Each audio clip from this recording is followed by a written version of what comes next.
Hello everyone and welcome to my WWF No Mercy Let's Play series. I am Be Better Gamer.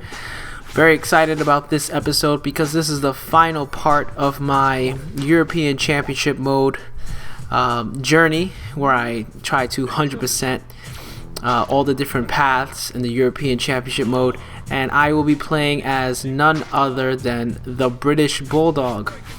And if you notice, I'm not coming right off from the title screen. I was coming from the SmackDown Mall at the top of this video because I did a little custom edit on the British Bulldog. I gave him, I tried to give him a look that was reminiscent of what he used to wear around the time he actually won the European title, and he was with the Hart Foundation and their feuds with DX and Stone Cold and everyone else.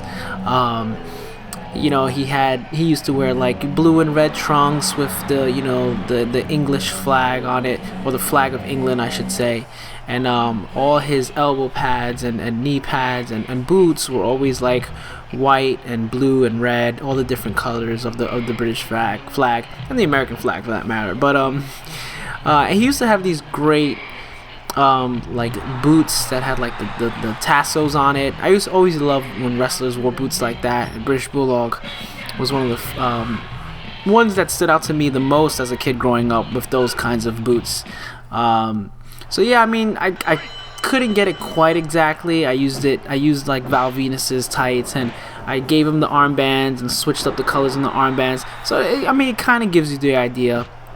You know, the thing with the WWF No Mercy, create a wrestler and edit mode, it really is,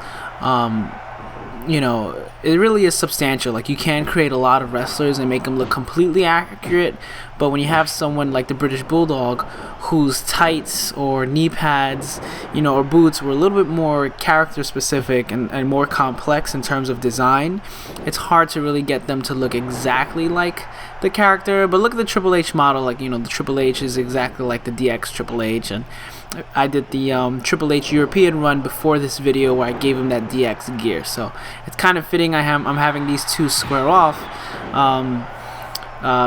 because they both had a lot of they both had a major impact on the European title. But I think anyone who had the most impact on the European title was the British Bulldog, because he was the first European champion, and it's kind of fitting that I'm ending the series with him.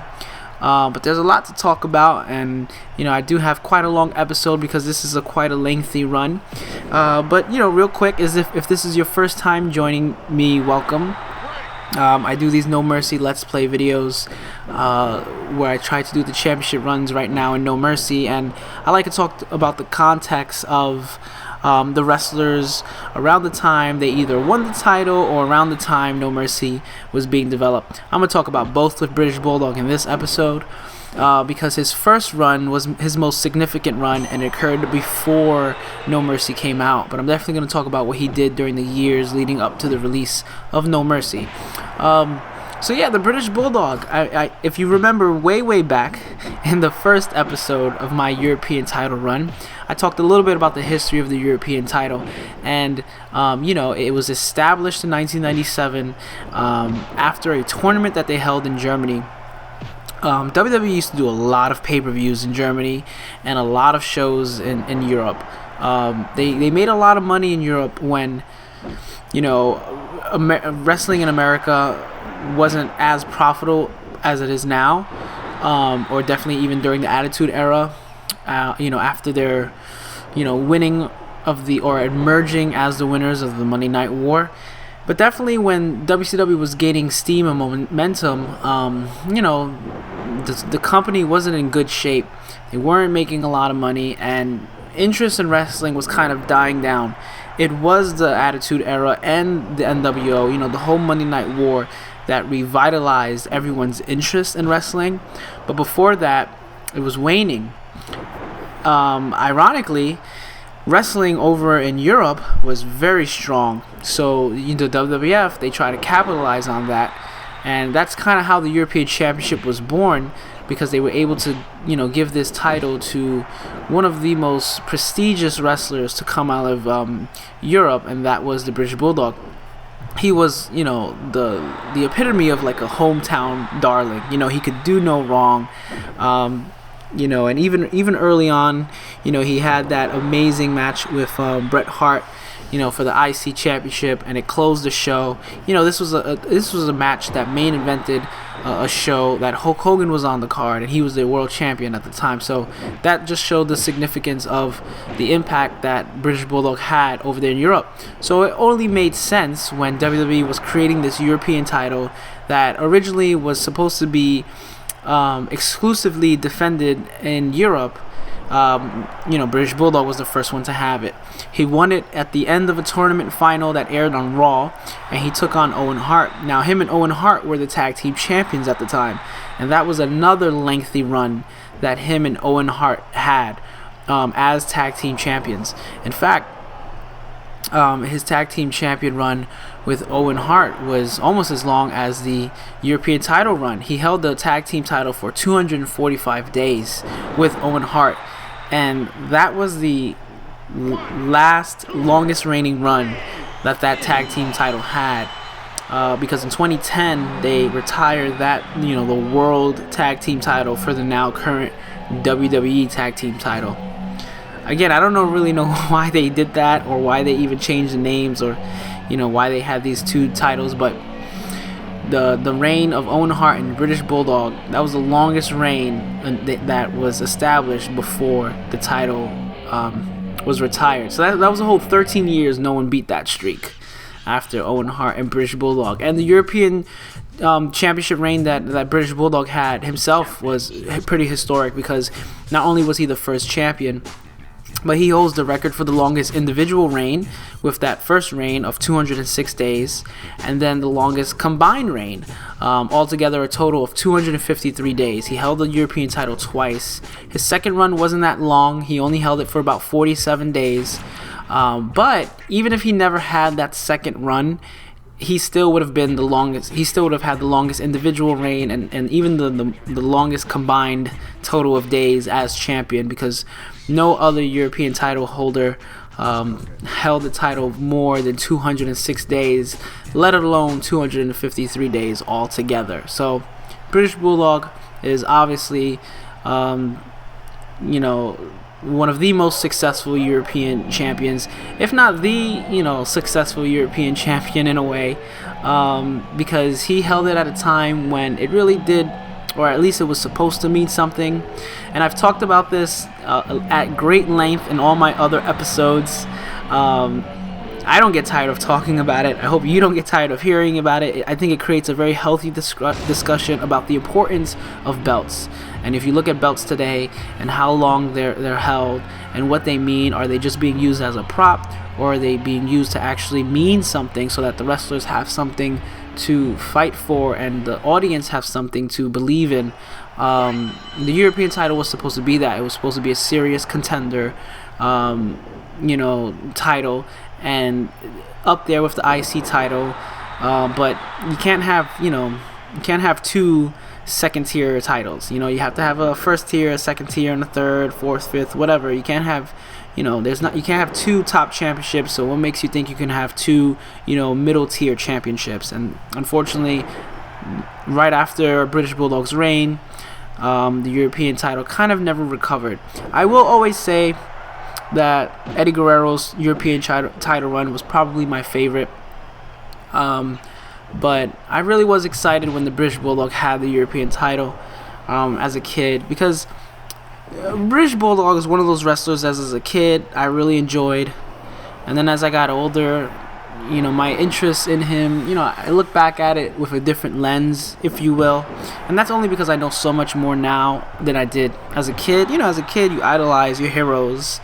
But when you get older and you smarten up and you know a little bit more about wrestling, you know a little bit more about what goes on behind the scenes, your views change. You appreciate different wrestlers for different reasons, and the wrestlers that you might have once idolized back in the day, you don't hold them to that title anymore. And British Bulldog, unfortunately, was one of those wrestlers. I really loved him as a kid, and then as I got older, I realized that he was just working with a lot of people who make him look good, specifically guys like Bret Hart, But, nonetheless, not to take anything away from his accomplishments, he definitely was very influential. Being a smaller, heavyweight in a way. Like, this was a guy who wasn't that tall physically, but carried himself as this monster of a man. A lot of that was due to steroids. But again, as a kid, you don't think that. You don't think, oh, yeah, it's because he's on the juice. But when you get older, it's like, oh, yeah, well, of course, he was jacked out his mind because he was abusing all these drugs, sadly. But nonetheless, it was a big deal when he was a European champion. And one of the only two actual native Europeans to hold the European title, which I still think is crazy. Him and William Regal are the only ones from Europe that were actually European champions. So that's pretty interesting. But here I am. I'm losing to Kane on purpose, by the way, because I forgot to say in this path, for the final path, I'm going to be doing a little crisscrossing. So I have to lose the first match, and then I have to say no to Shane. I have to refuse his advances for wanting to help him. And then somewhere along the line, the path is going to cross with the previous path, and I'm going to have to make Shane lose again. But I think the match is a different match. Yeah, I think the context is different, actually. The context is it's like kind of the same match, but the context is different. It's really cool how they do that. We talked about his European Championship time, his Tag Team Championship with Owen Hart. Now, he was European champion. When was it? He got it in February 26th of '97. So what's very interesting, I guess they really were. You can't really find evidence to back this up, or at least I couldn't find evidence to back this up. But the whole point of the European title was that it was being defended in Europe, right? So after that, Raw where he won the title, if you look at the pay-per-views, there wasn't really many European title defenses coming from British Bulldog on the pay-per-views. He was still tag team champion with Owen Hart, and right after after he won the European title and him and Owen Hart were so dominant as the tag team champions, they reformed a new Hart Foundation with Bret Hart and Brian Pillman and Jim the Anvil Neidhart. And that's when they got into their feuds with like Stone Cold Steve Austin and later Shawn Michaels and DX.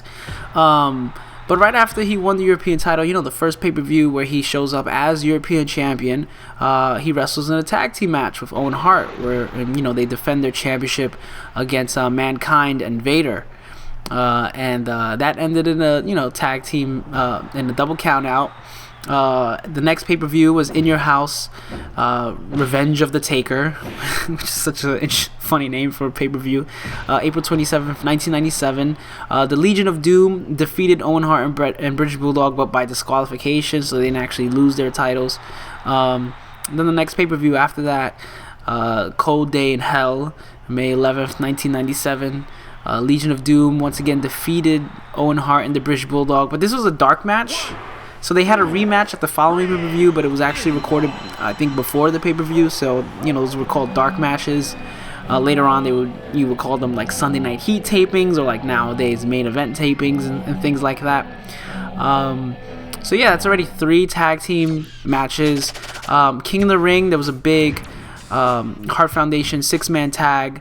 Owen Hart, Bulldog, and Jim the Anvil Neidhart took on Psycho Sid and the Legion of Doom, and they beat them. And then in Your House 16, it was the historic Hart Foundation versus the Stone Cold team of Stone Cold, Shamrock, Goldust, and LOD. It was a 10-man tag. And I say it was historic because this was one of the Hart family's final shining moments in the WWE before the Montreal screw job. Because it really did all fall apart for everyone, British Bulldog included, in a way. This was a pay-per-view held in Canada, and the Hart Foundation, they go over, they beat Austin and all those, and the rest of the team. They have that big moment in the ring where like the entire Hart family would come in and everyone would be hugging each other, this and that, and it was never the same after that. As we all know, SummerSlam 97 was the first time British Bulldog defended the European title on a WWE US pay-per-view or even US event, as they led us to believe that it was being defended in Europe all this time. But I'm sure there were a few episodes of Raw and stuff that you saw the European title defended, but I couldn't really find too many videos of that. But WWE Network, that's why I go by the pay-per-views, because at least that gives us some sort of roadmap as to what was going on with the the wrestlers. If you don't remember it or if you weren't there, obviously I don't remember everything that happened when British Bulldog was the European champion, so I gotta do a little research for this video, and the WWE Network helps me with that. But SummerSlam 97, from when he won the European title, it wasn't until SummerSlam 97, so that's 1, 2, 3, 4, 5 on this, 5 pay-per-views until we got to SummerSlam, so that being the 6th pay-per-view, and he was in a feud with Ken Shamrock over the European title. British Bulldog would win. He'll beat him but I think he won by like DQ. I think Ken Shamrock got himself disqualified. The next pay-per-view, another In Your House, this time called Ground Zero, September 97. It was a 4-way elimination match for the vacant tag team championship. The Headbangers won, I don't know why, against the Legion of Doom, the Godwins, and Owen Hart and the British Bulldog. So they weren't able to recapture their now vacated WWF Tag Team Championships. They actually lost the titles, a few months before that, to Austin and Shawn Michaels, I believe, and then they had to vacate the titles, and then there was a tournament that Owen Hart and British Bulldog fought in the finals against Austin and Dude Love, and they lost, and then Austin Dude Love were the champions, and then it was vacated again, and then the Headbangers won. Whatever. I don't know. I don't get it. I never got the Headbangers. I was never into them, I'm gonna be honest. Maybe I'll create them in No Mercy. The Headbangers are one of the people you can create in this game. I mean, they were in WWF WrestleMania 2000. You could create. They were actually in the roster, but Chaz. I forget if he's Mosh or Thrasher. I don't even remember. Me and Bossman are on the table. What's gonna happen? Oh no, they're gonna atomic drop me on the table, and we go through the table. That's such an awkward animation, going through the table like that. I'm kind of struggling with Shane McMahon and Big Boss Man a little bit. Yeah, this match, I had to play it very smart and try to keep going away from them. So that big power slam, I feel like should have been the big, power slam finisher for the British Bulldog. His finisher in wrestling was like the running power slam. And I'm surprised they never had an actual running power slam, because you have the turnbuckle power slam, which is he runs into the turnbuckle and then turns around, does a slam. That's a move in the game.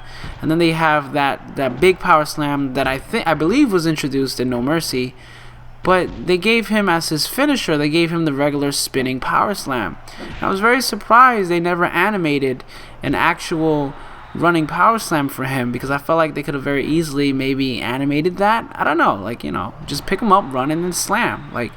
You have the running Liger bomb. You have a few other running moves in this game. I feel like they could have done it, but look at that. And also, what? I don't even think I get the pin here. Yeah, he kicks out. It's not a very strong move. I was always disappointed in that. The British Bulldog didn't have this big power slam move as a finisher. Yeah, his moveset's not that great. He has that power bomb, which is always good to have a power bomb, but his moveset, his set is very generic in this game. So he's not an exciting wrestler to play as. I never used to play as him, honestly. When I got No Mercy, he was one of the guys that I just didn't play as a lot. Like I said, I fell out of love with him when I got older for whatever reasons, and his moveset is just not interesting. British Bulldog himself as a wrestler, he was very generic in a way. He had great charisma, and there was definitely an energy about him, especially early on in his career. But when he got older and all the drugs and all, really affected his career, he just wasn't the same anymore. I do like to think that if he didn't get so caught up with all the heavy drug use, and I'm not just talking about the steroids, I'm talking about like the heavy stuff, you know, like the cocaine and all the other whatever crazy cocktails these guys were mixing up. But British Bulldog fell on some hard times for a long time, and it was something that just always carried over from even, you know, the 80s and early 90s of him wrestling. But you know, when you get older, you know, you're not a young guy anymore doing coke when you're 21. Now you're in your 30s or going on to 40s doing coke, and it's not cool anymore. Like, it's really messing you up, and you could see that. You could see that. You know, he wasn't staying in too great of a shape. Obviously, they probably were trying to crack down on a lot of the drug use as well as the steroid use. So he just wasn't the same athlete anymore. And I do like to think that maybe if he was more clean in his formative years, he would have been able to adapt and maybe stick around a lot longer, not just professionally, but actually, you know, in real life, and he wouldn't have passed away so young. Anyway, I'll get to that more in a bit. I do want to wrap up his time as European champion, because I think it's pretty significant to talk about his loss. So after Ground Zero in your house, September 7th, 1997. So here he is, European champion, going on 200 and something days or whatever. We get to one night only, September 20th, 1997. Like I mentioned this in the Shawn Michaels European Let's Play. You can go check that out on my channel. But big match, Shawn Michaels, British Bulldog, it main evented the pay-per-view. The only time the European title ever main evented a pay-per-view. They were in England, the NEC Arena, I believe. And Shawn Michaels rolling with the DX Army, Triple H, Chyna, Rick Rude. They go into British Bulldog's hometown, and Shawn Michaels wins. Shawn Michaels beats British Bulldog for the European title in his hometown, in the kind of like the home stadium, and people were nuts. People lost it. You go back and watch. It was like one of those moments, like when Hogan joined the NWO and people are throwing stuff in the ring. They did that when British Bulldog lost. It was unheard of. It was like, why would Shawn Michaels beat the British Bulldog? Like, that's impossible. And it happened. There's stories online, and I always take those stories like, okay, they could be true, they could not be true. I wasn't there. I don't have a personal relationship with any of these guys. There's so much he said, she said, and especially so many years removed. We're talking about something that happened in 1997, so who knows what really went on. There's rumors that originally British Bulldog was supposed to win, and Shawn Michaels kind of kind of power played it so that maybe so that he could win and so that he could look good going over. I mean, there's all the conspiracies about Shawn Michaels and Triple H just wanting to bury everyone. Whatever. We all know there's politics in wrestling, and who's to say what really went down. But you do have to consider the timing. This is pretty much just 2 months almost removed from Survivor Series, the whole Montreal Screwjob incident. Shawn Michaels goes into that pay-per-view as the European champion and walks out as the world champion, as we all know. And right after that, Bret Hart goes to WCW. His contract is up, and British Bulldog and Jim the Anvil Neidhart quit. And Owen Hart's the only one left in the company. Owen Hart would go on to feud with Triple H, lose to Triple H at WrestleMania, which I talked about in Triple H's European Championship run. Triple H would then get the European title and feud with Owen Hart over it. Defeat Owen Hart repeatedly at pay-per-views. And unfortunately, we would get to the tragedy of Owen Hart dying because of the stunt that went wrong.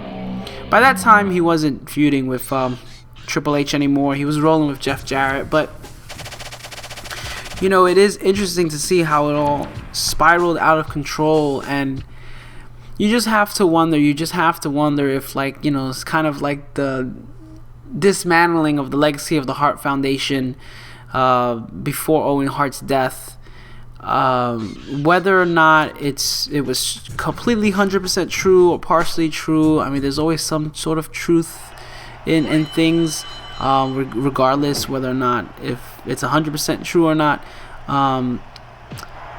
it's unfortunate if that was the case because of what would happen to Owen.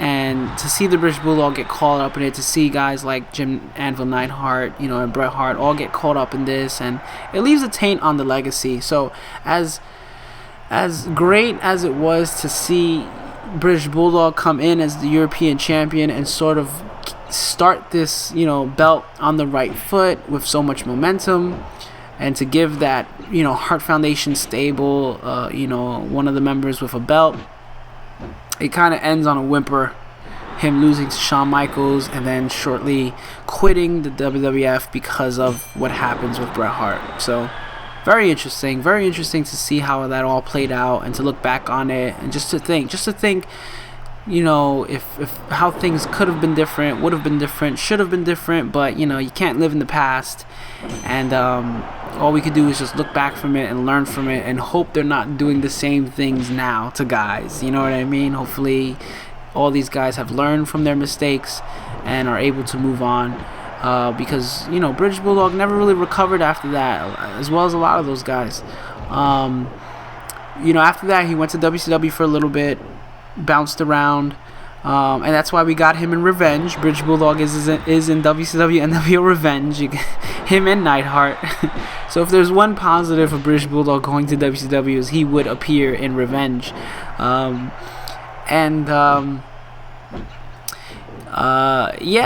wouldn't do much in WCW. He would get hurt a lot, and he returned to the WWF towards the end of '99. The year that Owen passed, and he would make his debut back again in WWE on an episode of SmackDown that aired on September 9th, 1999. A Big Boss Man, who is in the match right now, he was in a feud with Al Snow over the Hardcore Championship, and Big Boss Man, he made Al Snow eat his own dog. Like, he cooked food for Al Snow. He's like, hey, have this meal, and then he was like, yeah, it was your dog. I killed your dog and I cooked it, and now you're eating it. It was, bizarre. Boss Man came out gloating about his accomplishment, and now how he's the big dog, and all these dog, allegories and stuff like that. So of course he issues a challenge to anyone who feels like they're a big dog to come out and blah blah blah. And British Bulldog comes back. So that was his return. He comes back and he beats the Big Boss Man. So he captures the Hardcore Championship. Now this is September 1999. And so we're getting right into our year in review almost. He would give the title to Al Snow later that night. I guess out of respect. British Bulldog used to come with, when him and Dynamite Kid, were the British Bulldogs. Davey Boy Smith and Dynamite Kid, they were the tag team in the early years of WWF. They used to come out with the Bulldog, and then when even British Bulldog was alone, he used to come out with his Bulldog. So maybe they did that because of that, sort of like a symbolic, sympathy he could feel for him for having a dog pet that has been eaten, that he ate because Boss Man cooked it. This is wrestling. It's so bizarre, the stuff they came up with and still come up with these days. Oh man. But shortly after his return, he would beat D'Lo Brown for the European Championship on October 28th, 1999, and I talked about this briefly, quite a bit, in my D'Lo Brown European title run.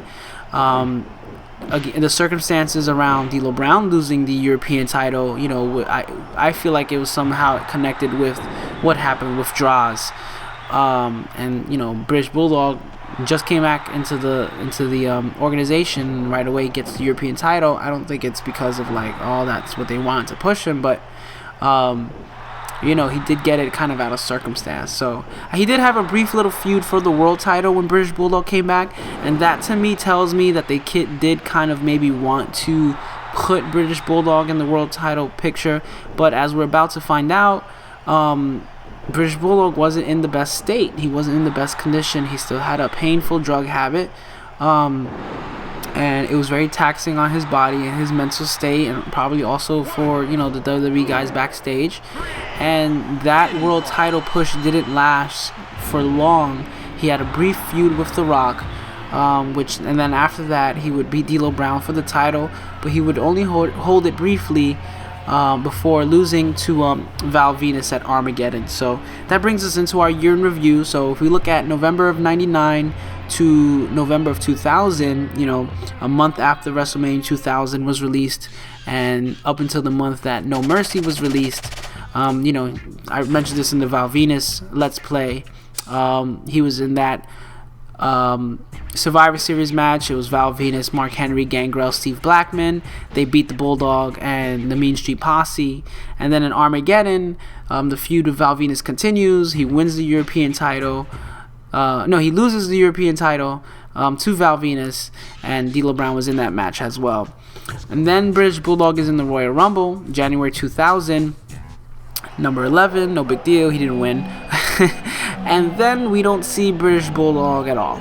We see him probably briefly on TV, but he's not at the No Way Out pay-per-view. He's not the WrestleMania 2000 pay-per-view. He's not at Backlash. He's like in no major angles really, just bouncing around. Gets involved with the Hardcore Championship again. He makes an appearance at Insurrection 2000, which was held in the UK.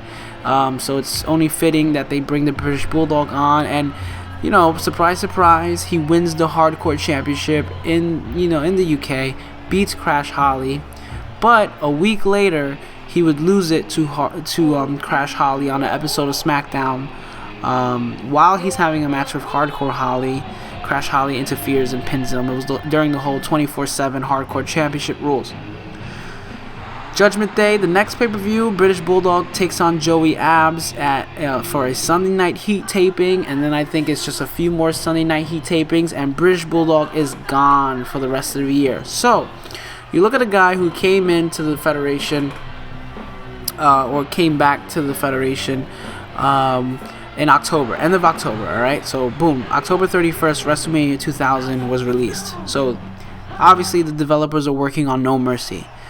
And British Bulldog is on the active roster early on. So they're like, oh, great, we're going to put British Bulldog in the game. His moveset's pretty much like Revenge also. Like, they kind of kept the same moveset, you know, just probably changed his face. Not hard to keep British Bulldog in the game. But he was missing in action for a lot of 2000, and after May 2000 he's gone. So June, July, August, September, October, November, he's not on TV much, and he's not in any of the pay-per-views, but he still makes it into No Mercy. And the reason is because he was still under contract, but he was going through a divorce, and that was causing a lot of personal issues, so probably taking up his time. And also, his drug addiction was getting so bad that actually he was put into the WWE rehab program, which they put many wrestlers into that. I mean, you know, X-Pac talks about it, you know, Scott Hall, so many guys have gone through that. Guys that WWE, you know, they really wanted to try to help get better. And British Bulldog was one of them at the time. Unfortunately, his relationship with WWE wouldn't last long. He would be released from the company, I think within the next year or two. So that's why he was able to stay in the game. And I remember when No Mercy came out and British Bulldog was still in the game, and I was like, man, I haven't seen Bulldog in a while. It's been like a few months. And if you look at May 2000 was the last time he really made an appearance. So you got June, July, August, September, October, November. You got 6 months of no Bulldog, and he still gets to be in the game. So that's kind of interesting. Again, that gives you an insight as to the development cycle of these video games and how they can still, you know, why certain wrestlers make it, certain wrestlers don't. Obviously, British Bulldog was still on the roster of the WWE. He just wasn't on TV as much because of all his personal issues. You know, the British Bulldog, he would pass away in 2003, and it's sad. It's always sad when a wrestler passes away because, you know, there's so much into it. It's not just like, you can't just say, oh yeah, well that's what he gets. Oh, 2002, I'm sorry, I said 2003. He died May 18th, 2002. So about 2 years after No Mercy came out, pretty much. It's just sad. It's just sad. I mean, we all know when a wrestler passed, there's so many things going on about it, and it makes you wonder. It makes you wonder if he'll be Hall of Fame. I think the British Bulldogs as a tag team were a pretty influential tag team. Again, when I think about guys like the British Bulldog, I think about Triple H's comments on China, when and I talked about this in Triple H's European title run. I talked about how he made the comment that his daughter can go online and look up China and see that she did porn. All right, but like, you can easily Google so many guys in the WWE Hall of Fame and say, yeah, well, look at all the stuff they did. I mean, there's rumors that Kevin Nash is going to be inducted to the Hall of Fame, and what about all the stuff Kevin Nash did? What about the stuff recently that happened with, like, his son, domestic violence and all that stuff? Like, all these guys have a checkered past. Everyone has a checkered past.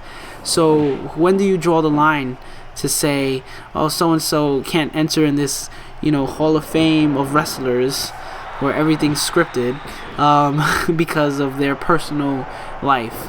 I wouldn't be surprised if the Hart Foundation would be inducted into the Hall of Fame. I think that would probably be the safest thing to do, would be to induct the Hart Foundation and to maybe include the British Bulldog that way.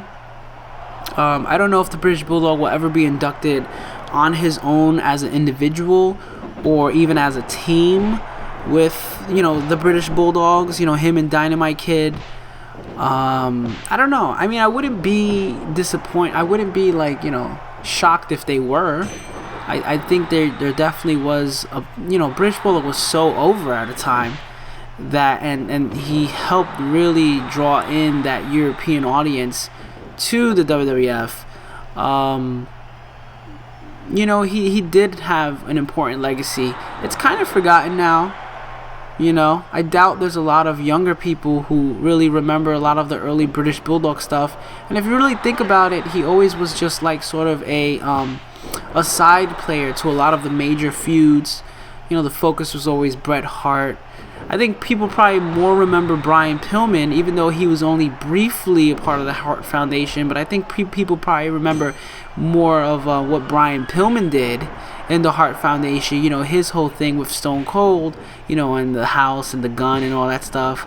I'm pretty sure people probably remember that more than, what Jim Neidhart was doing, what British Bulldog was doing. But, when I think about British Bulldog, I think about going into the Hall of Fame, I think about Owen Hart. It's like, will they ever induct Owen Hart into the Hall of Fame? I think Owen Hart's one of those wrestlers that, his accomplishments might not speak too much Hall of Fame. I mean, again, he definitely was a hybrid of a technical high flyer wrestler, a little bit of a smaller guy. Definitely probably would have gotten a big push or like a world championship push once like kind of the resentment died down after the whole, Montreal screw job. But because of his death, when you induct Owen Hart into the Hall of Fame, you're bringing back the controversy surrounding his death. Exactly what happened, who made the call, why was that angle being on, this and that, the tension that was going on between the screw job, this and that. So it's very tricky. It's very tricky when you talk about any of the Hart Foundation members. And unfortunately, we only have British Bulldog in these, WWF games. We don't have Owen Hart. We don't have, and when I mean WWF games, I mean, the THQ produced, AKI developed, wrestling games. We have, in Revenge, we have more Hart Foundation people than we do in WrestleMania 2000 and No Mercy. In Revenge, we have Bret Hart, Jim Neidhart, and British Bulldog. We only have British Bulldog representing the Hart family, for No Mercy. So I feel like their history has been kind of overshadowed because of all the controversy that went into it. And it really was the changing of the guard the Hart Foundation, maybe they weren't always like a dominant faction like, let's say, a DX would become, or the McMahon-Helmsley era, or this and that. But all those guys had a certain level of success that carried WWF throughout the 90s. So when they did get together for that final run before the Montreal Screwjob occurred, it was the culmination of all their past accomplishments, and maybe, if anything, Owen Hart was going to lead the charge in the future. But it was the changing of the guard in the way you have the DX, the new faction, the new guys coming up, a little edgier, a little more risky with their promos and what they did in the ring. So it's just, there's so much to take in. British Bulldog, when I was doing this run, I didn't think anything of it. I thought, I'm just playing as a British Bulldog because he was the first European champion and he had the longest title run, so I have to play as him, right? It'll be silly if I didn't play as him. But the more I got to think about it, it's like, there is so much there that I felt like has been lost about the Hart Foundation and about the legacy of the Bulldogs and the legacy of, that feud between the Hart Foundation and DX before the Screwjob, before Owen Hart's death. That was good TV, man. That was good stuff, and it was crazy to see how they would be in, any one of the numerous arenas in the U.S. one night, and they're getting booed. The Hart Foundation, they're getting booed, and Austin and all of them are getting cheered. And then they go up to, Toronto, and it's the complete opposite. It's like we've stepped into another world. The fans are going nuts and crazy for the Hart Foundation, cheering them, and they're booing DX, or they're booing Austin. And it really, I feel like that's really when the character line started to be, grayed out in a bit. You didn't know who was quite heel, who was quite face, because both factions, DX and the Hart Foundation, they weren't doing, the nicest things to each other. They were beating the crap out of each other and cheating and interfering, and they were like, it was hard to establish, well, who was face and who was not. It's easy to get over as a heel if you're bashing America and waving the Canadian flag, but at the same time, the stuff that DX was doing was extremely disrespectful and rude too, regardless of, to bash Canada. Like, okay, yeah, I understand this is America, but you're just bashing Canada for no reason. And it's a very antiquated way to establish good guys and bad guys. But it worked back then, and that's part of my problem with the Rusev angle, is that they bring him in and we're supposed to boo him because he's Russian, as opposed to just booing him because he's a bad guy in the ring. It's very antiquated in that sense, but it's just there's so much dirt there to go through, with the drugs and the politics and all that stuff. I don't know, it made me kind of sad when I was doing the British Bulldog run, or at least thinking about it and doing the research. So I don't want to end this European Championship run on a downer. I feel like it's turning into a downer, so let's kind of bring it up. Let's review, let's think about how fun this European Championship run has been for me. I hope everyone's really enjoyed it. There's really not much more I can talk about with the British Bulldog, honestly, because his year in review, again, wasn't really much there because of all his personal issues.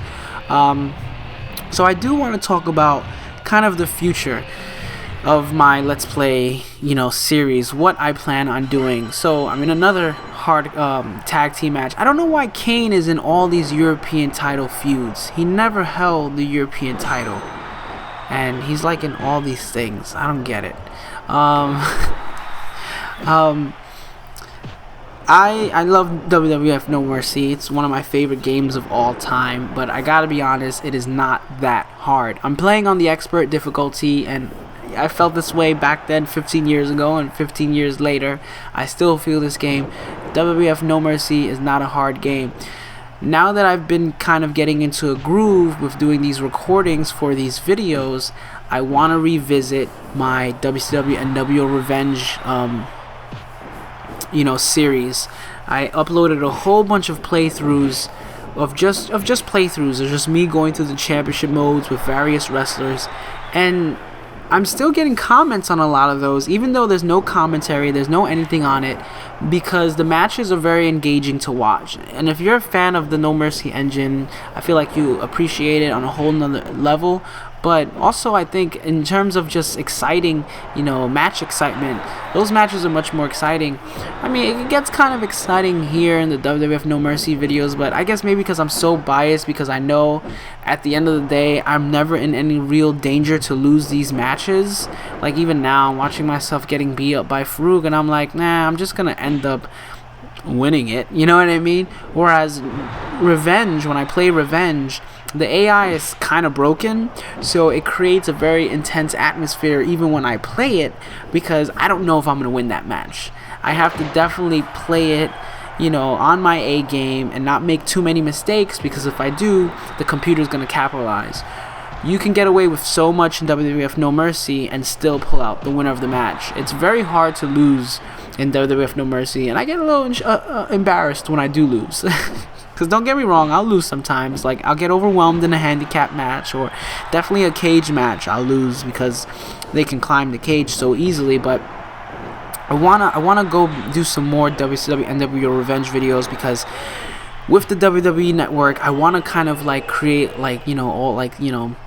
recommendations of all these great past matches that, if you never grew up with these games, not only can you learn about these games, but you can learn about the wrestlers from back in the day. And I can give recommendations on like my favorite like Rey Mysterio matches or Ultimo Dragon matches.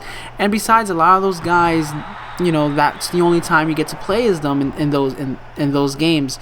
You can only get to play as Ultimo Dragon and Revenge. Even Hulk Hogan's only in Revenge. He's not in WrestleMania 2000 or No Mercy. You got Macho Man, you got Lex Luger, you got Conan, you got Sting, and Sting's back. Sting's in the WWE now. So I actually do want to do another Sting WCW NWO Revenge run, but this time with commentary. So I'm gonna pick a few guys that I really wanted to do their playthroughs of, and I didn't get around to doing it before, and do some of the WCW NWO Revenge stuff. That doesn't mean I'm going to stop playing No Mercy. There's a few special videos I want to do for No Mercy. I promised someone that I will do a Taz survival run, which I do want to do, because I have beaten the survival mode in the past several times, from start to finish, eliminating everyone. And Taz is one of my favorite wrestlers, so someone was like, hey, you should beat survival mode, you should beat this as Taz. And I was like, oh man, I would love to do that. So I'm gonna do that. I'm gonna do some WrestleMania 31 build up matches, or not build up matches, but build up videos. Some of my predictions of what might go down WrestleMania 31. So I'll do some No Mercy centered videos around that. Maybe I'll do another call episode. I won't do what I did with the Roman Reigns call episode, where I just basically talked as I was creating him. That's not that interesting to watch. I want to have more gameplay in the background, and I only did the one Roman Reigns match at the end of the video. I think that was kind of lame in my opinion. I mean, it's getting a lot of views. It definitely has the most views I've had of all my videos, but I would like to think that it would be more interesting for people if it wasn't just me going through the edit mode and all the moves and talking, whereas I can actually wrestle as the character I just created and talk at the same time. Because I put the links up anyway to how to make the guys, so I don't really have to have the video showing me going through all the moves and having pauses in between there and all that stuff. So I want to do like a Daniel Bryan call, I want to do like a Seth Rollins call, Dean Ambrose, Cesaro, Bray Wyatt. There's a lot of guys I want to make, so maybe I'll make a bunch of them and then do like just knock out a bunch of predictions. Or maybe I'll try to do like simulations of the matches. That might be kind of cool if I simulate some of the matches with some of the calls. That actually, now I'm thinking about it, I'll probably do that, because there's so many There's so many predictions I want to make from WrestleMania 31, and I want to use the No Mercy videos. I do want to do another Sting run for WCW NWO Revenge, where I talk about his history in the WCW leading up to WrestleMania 31. So I think that would be kind of cool, like a WrestleMania 31 preview or prediction with Sting, but I'm playing Revenge. I think that would be neat. And I finally want to get to Virtual Pro Wrestling 2. Virtual Pro Wrestling 2 is my favorite of the AKI developed wrestling games. So WCW NWO World Tour, WCW NWO Revenge, WrestleMania 2000, No Mercy. I love them all. I've poured thousands and thousands of hours into all of them, but the game that I probably poured the most time into was Virtual Pro Wrestling 2. It's my favorite by far of all of them, and it was a game that had such an influence on me, not just in my appreciation of wrestling, but my exposure to Japanese wrestling. And there's a lot of elements and features in that game that weren't carried over to No Mercy, and I would love to share that stuff. I mean, you go online, you go on YouTube, and you search Virtual Pro Wrestling 2 videos, and there's not a whole lot. The mod scene's kicking around a bit, and people are doing translations of it, but I want to do what I do here and talk about some of the wrestlers, talk about the importance, the context of the game around that time. And also, that game is a blast to play because the AI is tough, but it's not broken like how it is in Revenge. But you definitely have to play every match, seriously and carefully, because you can lose. You can lose. And I never feel like I'm threatened to lose in No Mercy, but in Virtual Pro Wrestling 2, I definitely do, and that's one of the other reasons why I love that game. So I think those matches will be really exciting because even if you don't know who the wrestlers are, it'll be an introduction to that, and then also you have some really exciting matches. They also have an MMA fighting style in that, which I think is very cool because now MMA is so big. So that might be a chance for me to learn more about MMA, because really I don't really follow MMA, and I definitely didn't follow it back then. So I was very surprised that they had it in the game, but MMA was so big in Japan, and a lot of the roots of MMA started in Japan. So it's just so funny how 15 years later, it's kind of coming around again. And I had this memory, like one of my first memories. Well, I was aware of MMA before Virtual Pro Wrestling 2, but it's just funny how now I'm doing these No Mercy videos and these Revenge videos, and I'll be doing the Virtual Pro Wrestling videos, and MMA is such a big deal now. I just think it's interesting how it all comes around.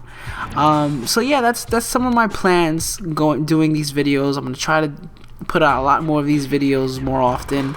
I'm very excited. I'm always going to keep changing my format. I'm not going to abandon WWF No Mercy. It took me a while to get through this European Championship path, and to complete all the paths in the game, it's going to be time consuming. It's not impossible. I've done it before. I've done it like 2 or 3 times because I would just reset my game. I would get so bored. It's like, I'm going to go through all the paths again and restart my whole game again. And because that's what you do when you're a kid and you have nothing but time to play video games. It's just that my time is a little bit more limited now, and I have so many video game ideas that I want to do for these Let's Play videos with the wrestling games, that I don't want to just keep doing No Mercy games and then never get to what I want to do with Revenge and what I want to do with Virtual Pro Wrestling 2. And I want to spread it out. I want to spread it out so that you guys are entertained, so that you guys can see the differences in the game. I might do some WrestleMania 2000 stuff, but WrestleMania 2000 is not too different from No Mercy. The roster is not too different.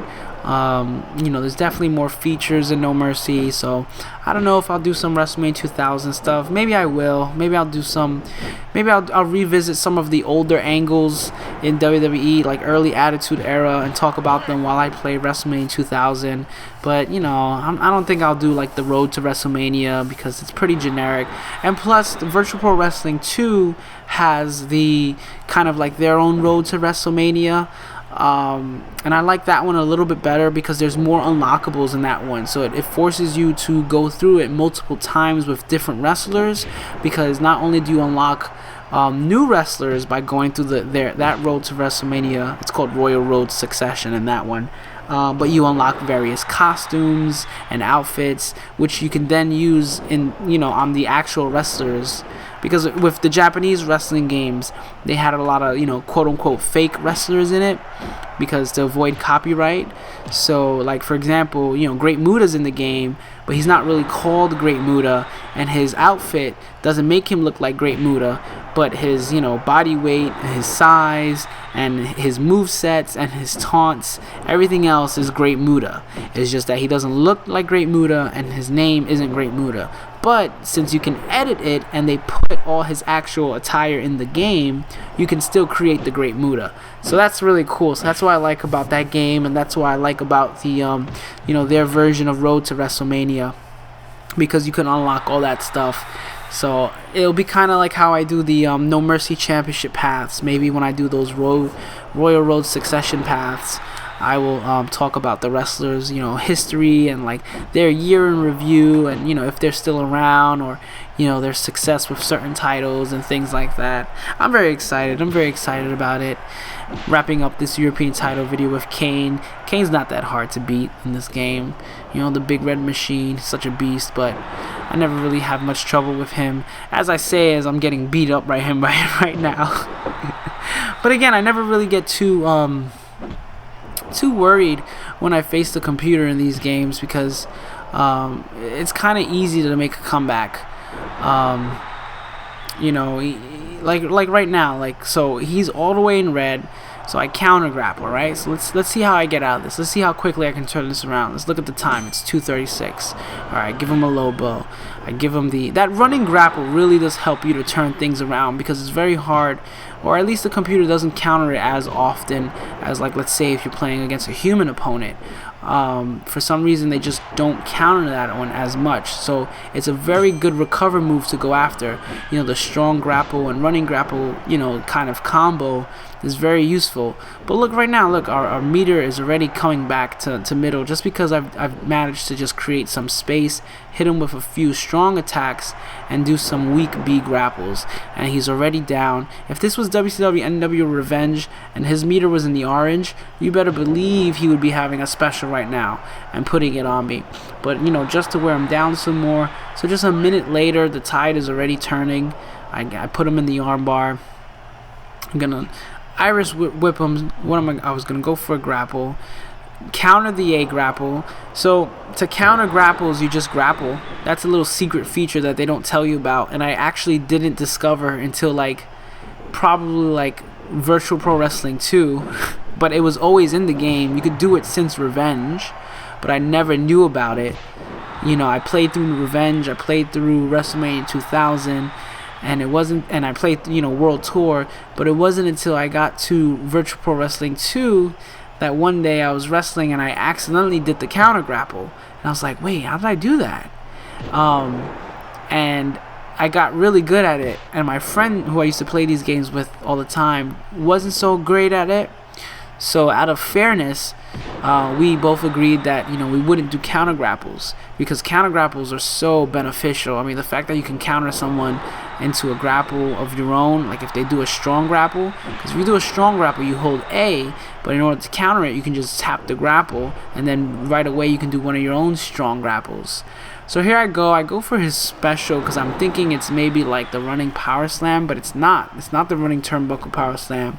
So I just give him a belly to belly, and I'm gonna go for the big power slam, the power slam that I feel should have been his special, right in the center of the ring. 1, 2, 3. Oh no, he kicks out. I thought it was 1, 2, 3. I might have to give him another one. Counter his grapple. Here's Kane trying to make a comeback, trying to give me the sleeper hold. This match is going on quite longer than I thought, but again, I'm not worried. I'm not if you watch a lot of my revenge videos, you could tell that it's like, I'm really in a bind now. My opponent's really giving it to me, and I don't know how I'm gonna get out of this. And there's a lot of matches where like interference would happen, and that would save me. So, but here it's just like I just gotta get the momentum going, and I just gotta make sure that I capitalize on any counter, and just play the spacing right. Again, getting Kane outside is a good move. Gives me opportunity to do a small flying attack. I try not to abuse like taunts too much. I like to build my meter, sort of like the natural way, which is just like by beating the opponent up. I really don't like it when people play and all they do is just taunt, or they'll create their created wrestler and put quick taunts on him. Like it's actually like counter effective, because you're spending all this time just to get your special, and yeah, your specials does more damage, but you're most likely better off just wearing down your opponent and then doing your special, because by the time you get to your special, you can guarantee a pin victory. You can't really guarantee a pin victory if all you've been doing has just been taunting and not doing any damage to your opponent. So Kane's actually beating me up right now quite a bit. But again, it's like, alright, whatever. He's an orange. I'm going to go for the low blow, go for the strong grapple, go for my running grapple combination. Boom, everything's okay. Go for the taunt, because I'm probably going to try to close it out right now. So I'm going to go for one more grapple. Kane's still fighting it, still showing some fire in him. No pun intended. Oh, got the grapple off. Go for the gourd buster. Pick him back up. And again, like right here, like this would probably just be a counter fest and revenge. He would probably be countering everything I'm throwing at him, and he probably would have a comeback special by now. Give him a big power bomb. And that's why I want to do a lot of the older videos. Like these videos are fun, and I like doing them because I like talking about the history of these wrestlers and the context of the game. But definitely more so. Ooh, I like that. I like that scooping power slam. I forgot he does that in this game. Here I go, overhead press. The monster that and British Bulldog probably could do that in real life. I don't know if I've ever seen him lift Kane. I don't think anyone's really lifted Kane like that, because they always wanted to put Kane over as this big monster. So I don't really remember seeing anyone do that to Kane. But I'm pretty sure if there was someone who could lift Kane like that, especially in his prime, it would have been the British Bulldog. Here I go with his special. And again, this match has gone on way too long, so I know that I'm going to get the victory this time. And there you go, there's Kane. Kane's down. And British Bulldog closing it out, the first European champion ever. Now the final European champion in my WWF No Mercy Let's Play European Championship Series. I hope you enjoyed it as much as I have. Sorry about that long gap for a while where I wasn't uploading any videos, but I'm more focused now. I have a clear goal of what I want to do with my upcoming videos, and I'm definitely going to try to crank out all the WrestleMania prediction videos before WrestleMania. I definitely don't want to miss that like I did Fastlane in terms of doing videos for it, because WrestleMania is such a big event. But here we go, British Bulldog, my European champion, 100%. And I'm actually going to go through the credits, because I think it'd be kind of cool. It's sort of like a tradition when I finally do complete the European titles. We go and we look at, we celebrate together that we 100% another title. I don't know what title I'll do next, honestly, when I do get back to doing the WWF No Mercy titles. I'm thinking it's either going to be the Hardcore Championship, the Tag Team Championship, or the IC Championship. I don't think it'll be the World Championship just yet. But it'll definitely be one of those championships. So I don't know, maybe if you're watching this, if you're still here, if you're still with me, let me know what title you want me to do next. I really would be interested to see what people want to hear about. If they want to hear more about the IC history, the Hardcore, or the Tag Team, I wouldn't mind. I mean, I know the Hardcore and the Intercontinental Tag Team are very long, and the Intercontinental I think is like one of the longest. But hey, thank you for watching. I hope you enjoy it. Please subscribe, like, comment, all that jazz. Keep watching wrestling. Get the WWE Network. I really recommend it as always, and I will see you next time.